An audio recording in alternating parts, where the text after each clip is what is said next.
So guys, I'm installing some 1024 hardware here because it's what I had, all stainless steel. It's kind of nice. And I'm just kind of sitting here thinking, you know, this thing's like half metric, half standard.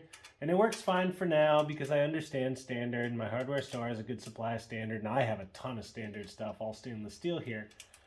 But you just know, in a couple years, when I take this thing back apart, I'm going to be so pissed off that it's a mix of different things. You know, speaking of that, let's start this off with a quick tech tip. So guys, going to the hardware store for like every little thing is pretty expensive. Like this stainless steel 1024 screw is probably like 40 cents. What you should do is go on McMaster and order them by the 100.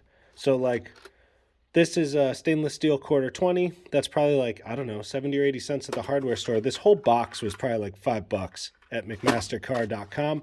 And I have that for quarter 20, 5/16, 3/8, 7/16, and ½ inch. So that's how I do it. And I strongly suggest you guys do the same because you'll save a ton of money in the long run.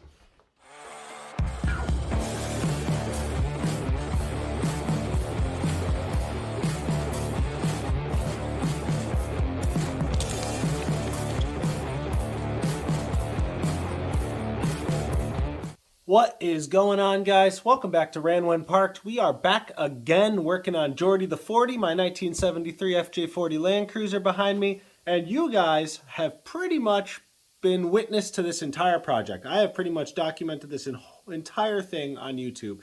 And we are now, almost in the home stretch. We're kind of doing final assembly here, but we know all the mechanicals work. In the last video you guys saw, I installed most of a Speedway motor's wiring harness. We got our basics working, lights, blinkers, hazards. And then you guys also saw I built the steering shaft recently, wired up the whole engine, got it turning up over off the key, built a battery box. That's just the most recent stuff. What we're going to do today is wrap up that wiring, but that's going to take some fabrication work. We're going to be rebuilding the factory Landcruiser headlight buckets and things, but with modern sealed beam lenses and stuff, all straight from Toyota parts. We're going to be installing the front blinkers, which are brand new. We are going to be changing the way the front clip mounts to how it's supposed to be, as opposed to how I did it last time, because someone was nice enough to point out in the comments that I did do that wrong. And then we're also going to be sorting out the radiator debacle, which is that it sits a little bit too high. I think we're going to be lowering it about 1/4 inch. Maybe. We're going to take a closer look at it, that's for sure. Then we're going to be installing the hood and moving on. So that'll set us up for real final assembly stuff in the next videos. But for now, let's start digging into that stuff by starting with the headlights. Okay, guys, so I already got the assemblies apart. These are the inner buckets that go on top of like the actual bucket, and that's what allows for the adjustment. These ones actually just mount in the front bezel, and then the springs go inside so you can adjust. You guys know how it all works. I didn't video taking these things apart, but I do have to tell you, it was absolutely gruesome trying to get these things apart. Like, it was brutal. For a while, I thought I was going to have to cut them apart, but I did end up, after soaking them with PB Blaster for what felt like 6 millennia, I got the bolts out. So that's pretty cool. I did break, I think, both the outer rings, but I ordered new ones. They haven't showed up yet, but they will be here. So what we're going to start off by doing is sandblasting these things, getting them painted up and looking nice, both the inner and the outer. And then we are going to be installing our brand new, I don't know how you pronounce this, Koito? K-O-I-T-O. It's made in Japan, Toyota thing. Sealed beam halogen lights, H4 bulb lights. So that's going to be awesome. And I have an entire wiring harness for those. We will be mounting the solenoids probably right next to the ECU in this region, right where we put our like fan relay and all that stuff. So yeah, let's start off by clipping the harnesses out of here, getting them sandblasted, and then we'll get them painted up and back in here. So let's go. Guys, we're like 1 minute into this video and I already lied to you. I told you guys I broke the one ring. That wasn't the lie. The lie was the other ring is not broken yet because I can't get the screws out. They're stripped and stuck. So we're going to have to drill those 3 real quick. And then this one's the one I broke. The screws are still in it. 1 there, 2 there, and 3 there with a little piece left on it. We're going to have to drill those also because they're all stripped also. And then probably what we're going to have to do, because I'm just assuming I'm going to butcher the little threaded piece of sheet metal there that they go through, is that we're going to have to weld nuts onto the backside. So, before we sandblast, we're going to drill all this stuff out.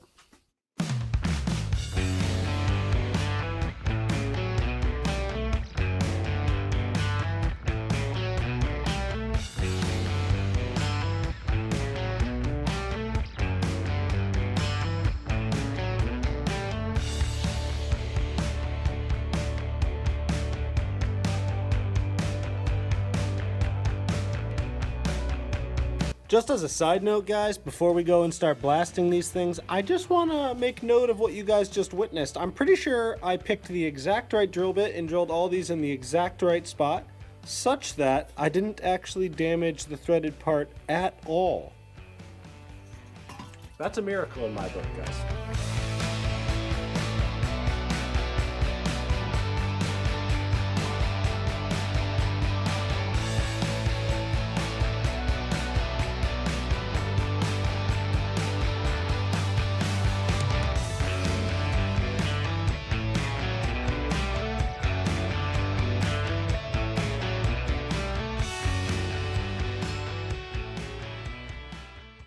All right, guys, so we got everything done here. We got our headlight buckets all painted. They look absolutely fantastic. We have our adjustment pieces here, whatever you want to call those things, painted. We have our brand new headlight rings straight from Toyota, and I'm going to comment again on the fact that Toyota has so many parts in stock. Like, this is a dealer item still for a 1973 Land Cruiser. Shout out Toyota, they kick ass. We have our brand new, straight from Japan, sealed beam halogen lights. We have our whole wiring harness for our headlights, and then I went and bought all new hardware also. Springs are old. I couldn't get springs to match up, but they're in good shape and they have good tension. So basically how this works is you take one of these buckets and you match up the two screw holes, and then it slides in just like that. And then you just have 4 bolts, screws that screw it in, and then the light and the retaining ring go in on top of that, and then you can adjust it right there. So what we're going to do is put these things back together, if I can remember how to put them together, and just make sure everything works right. And then we're going to install them in there. And then we will start talking about wiring this thing up and seeing if we need to shorten that harness or anything like that to make it fit the vehicle, because I don't want like a big service loop back there. I want everything to fit really, really well. So if that's the case, we will cut them, shorten them, put different connectors on them, whatever. So that's where we're going to start. Let's get these headlights reassembled.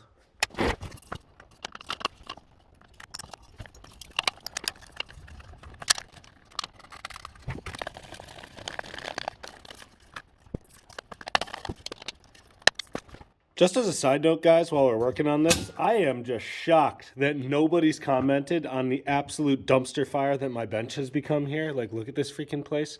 And the reason why is because usually I keep this place a little bit better organized. Maybe my family members would say differently, but I do.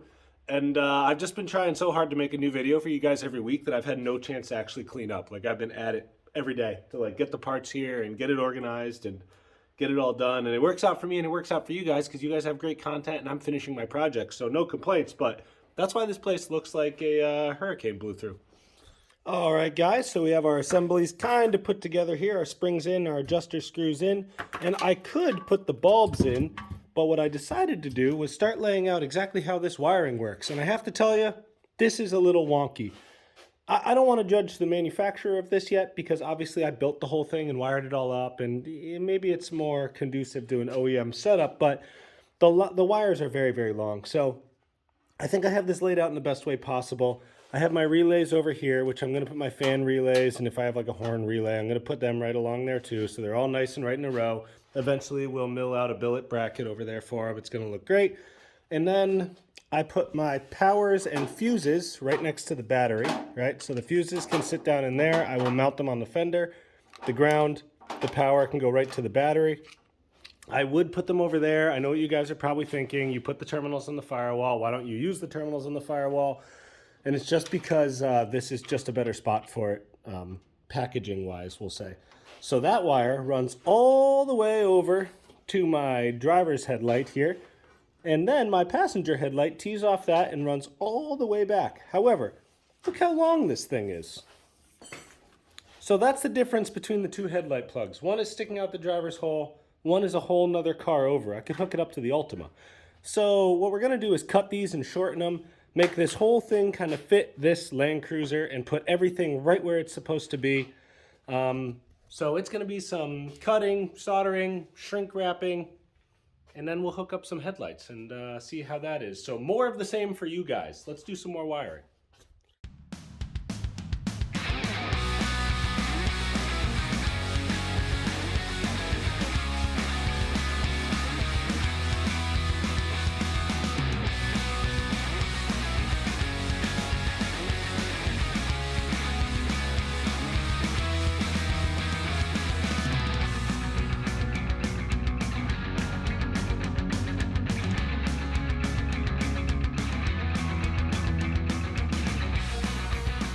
Okay guys, so our terminals are shortened up, our fuses are back there. I have all the wires tucked in the back of the bezel here.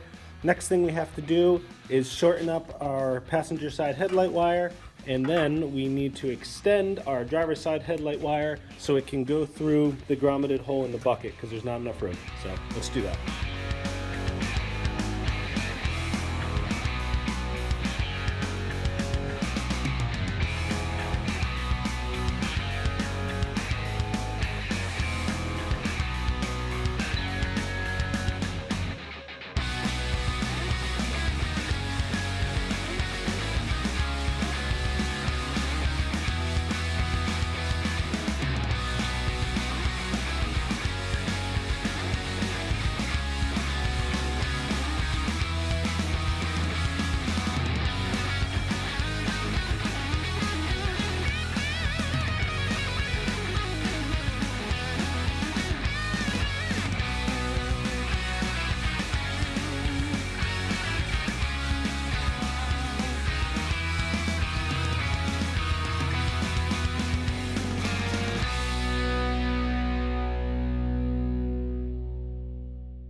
Okay gang, so we now have plugs for both lights, all nice. And now this thing, now that we've shortened it, fits the truck a whole lot better. It's all tucked in there really well, goes up in behind the bezel, it's tucked in over there really well, and the relays even work. So I come up and around the light, up into the apron here, I just have it temporarily zip tied, and it lands like right where I want it to, right in this area, and I'll make a billet bracket that'll hold those two relays. That'll be awesome. Now all I need to do is bolt the buckets in all the way, put the other hardware in, which I'm just going to do really quick. Then we will throw our lights in there, and then we just need to make a quick harness that'll plug into this, which is a factory style connector. I will replace that later with a DT connector, and to do that, I will use this factory female end that came off the truck. So let's wrap up these headlights. So there they are, all installed, looking good, all freshly painted, brand new stainless steel hardware everywhere. Looking awesome. Now what I did here was I took one of the old female sides, which was a bulb connector on the old lights, and then I just stripped it and I just twisted the high beam wire down there, low beam wire, and a ground, and I just ran a ground over to my alternator, which is probably not a good ground, but yeah, we'll find out. Don't read too far into that. So, key is on, headlights out, and they are off. Let's check the ground. Yeah, that's the problem. This ground is just terrible. There we go. So they're on, looking good, not super bright, but that's okay. Now I did buy a dimmer switch here for the floor. This is a factory GM item, so let's see if we have high beams. And there we go. Low beams, high beams. Awesome. Looking good. All right. Now let's disconnect our positive terminal, shut everything back off here, and then we will start looking at the front marker lights. So, now that our headlights are done, time for turn signals and markers, which are on the bench right here. These are brand new reproduction units. These are not factory units.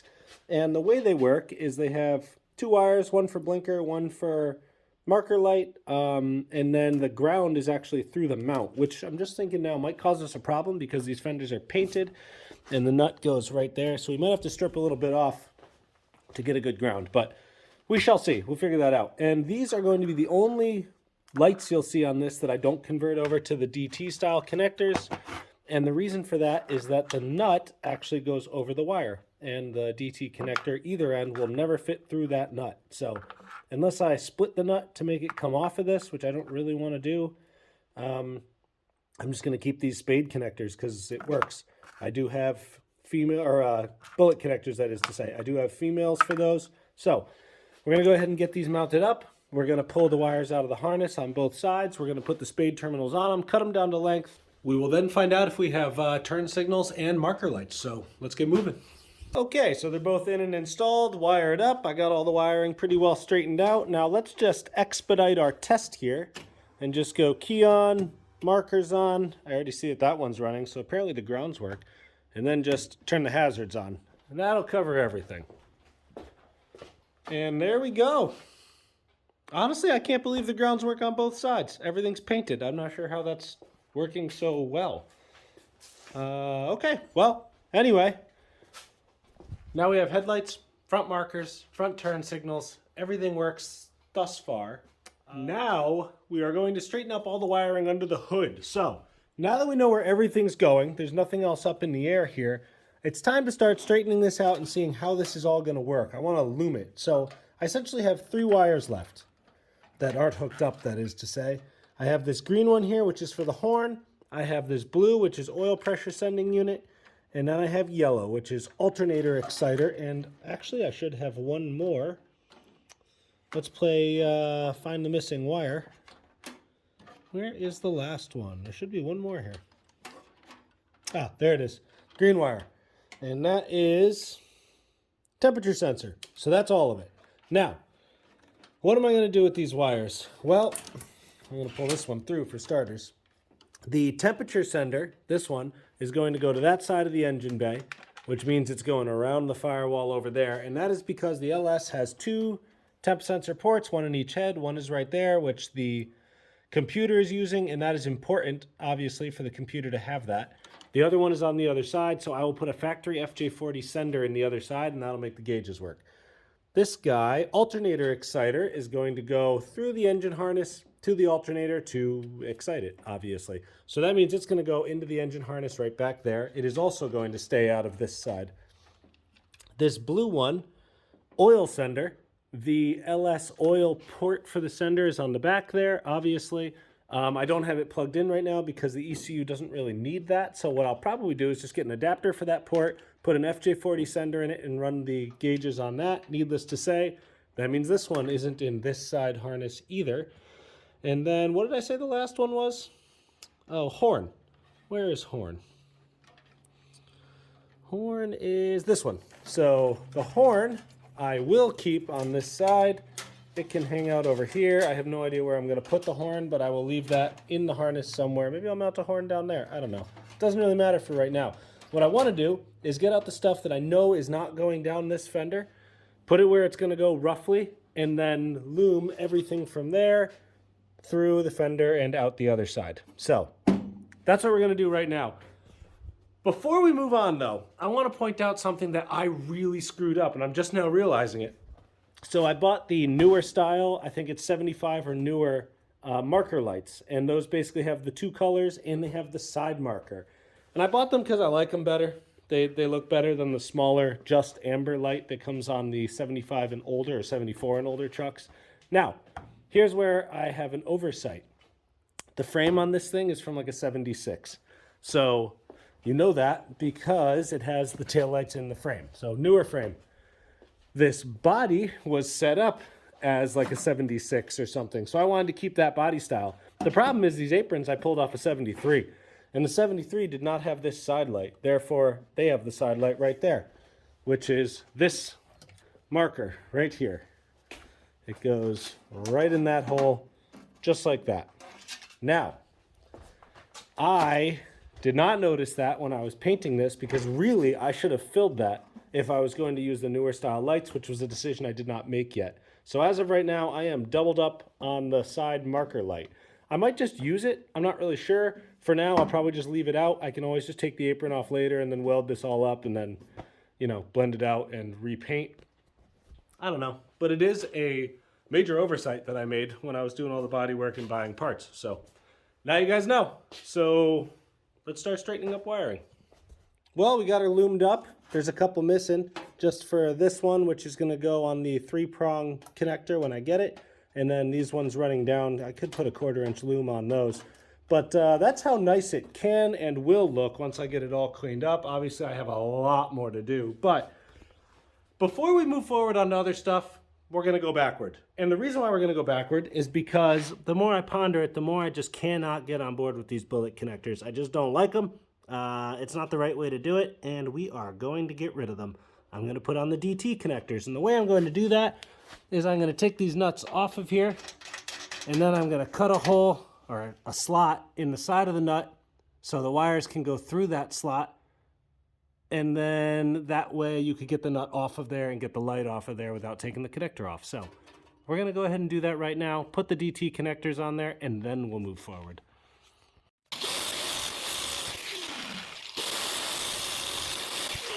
And now my OCD is satisfied. So I now have the 2-prong DT connectors on here, and the nuts have a very convenient, let's see if I can spin this thing around for you, slot in them, and so does the washer. And that way the connector goes down through, it goes up through that hole, and the nut just slides over the wire, and you can tighten it up. I did the exact same thing on the other side, and now I'm satisfied. So with that, we're going to move on to the last light, other than the rear marker lights, which I do have to put in.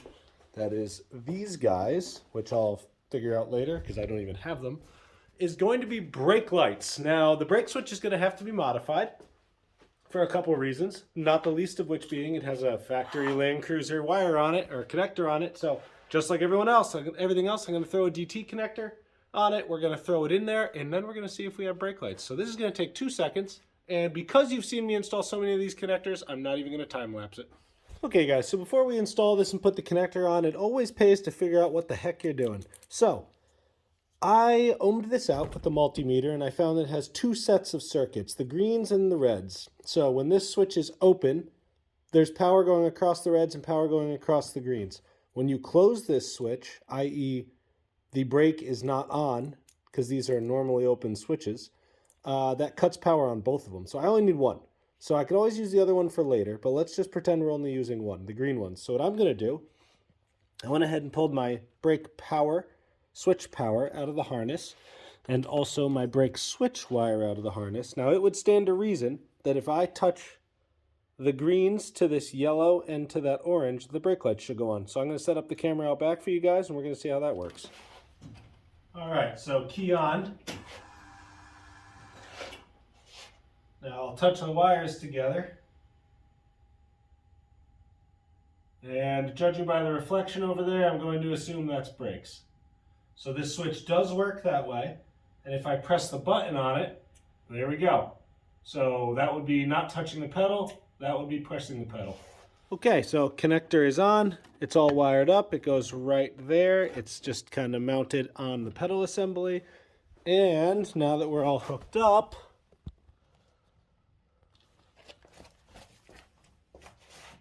there are my brake lights, right off the pedal.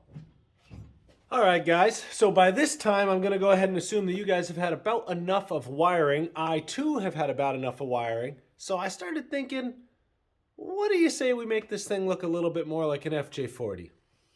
And we can start by putting the hood on. Guys, I just realized that these hoods just stand upright by themselves, which is very convenient.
Okay, now it's starting to look a little bit more like a 40.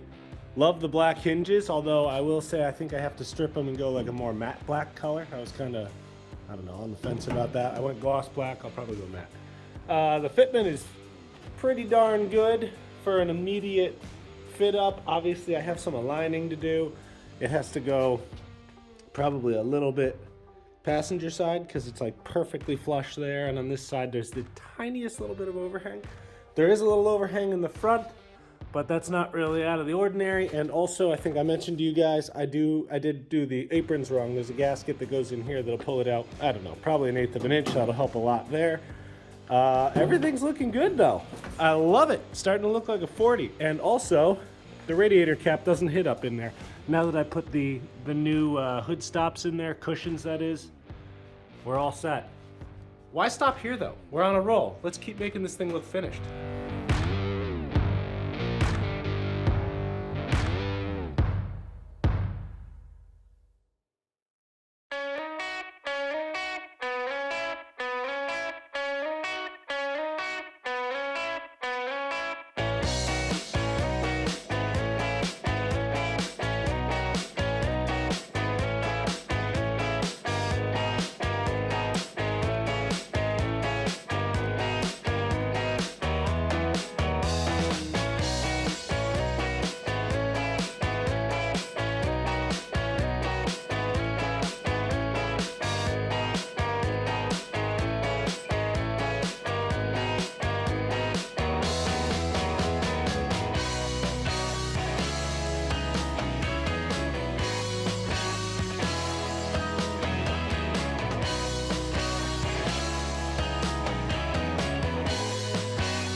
Let's freaking go, guys. How awesome is this thing looking? We got the hood on, we got the windshield frame on, we got the black hinges bolted up. This thing is looking so awesome. Starting to look like a nice, clean, restored 40. I love it.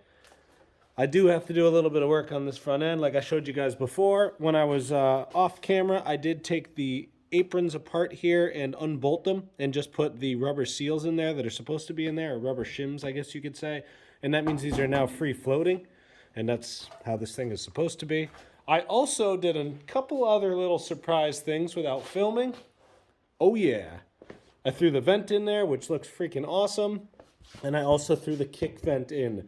And I put the spring in, and therefore we have our full kick vent action, just as it should be.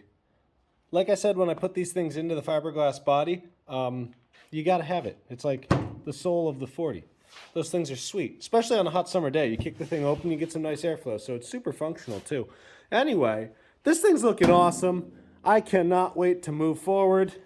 Very, very exciting. I do have some work to do to paint the front bezel and stuff and clean up some wiring, but I think we're going to be done filming the wiring. I think you guys have seen enough. I think anyone who watched these videos could probably wire one of these things up, or any hot rod up from scratch based on what I've showed you guys. So I'm not going to bore you guys anymore with wiring. All right, guys. So I think that's going to be about it for today's episode. We got a bunch done. This thing's really coming along. I couldn't be happier with it. But I don't think we have anything else to do today. We have a whole lot more to go, though. Bunch more videos coming. However, I do think I want to work on something else after this. And I need you guys to tell me what you want that to be. We can either pull my M38 Army Jeep in here, Korean War Jeep in here, and do a restoration kind of similar to this one, except a little bit lighter duty, not like frame off nut and bolt type situation. Or we can bring in my 93 RX-7 FD with the LS and the single 7875 front mount turbo and get that thing kind of going, because it's kind of right on the edge, and I bought a bunch of parts for it over the winter. So tell me in the comments what you guys want me to work on next, and I will oblige. So until then, like, comment, subscribe, tell me what you're thinking down below, and I'll see you guys next time on Ran When Parked.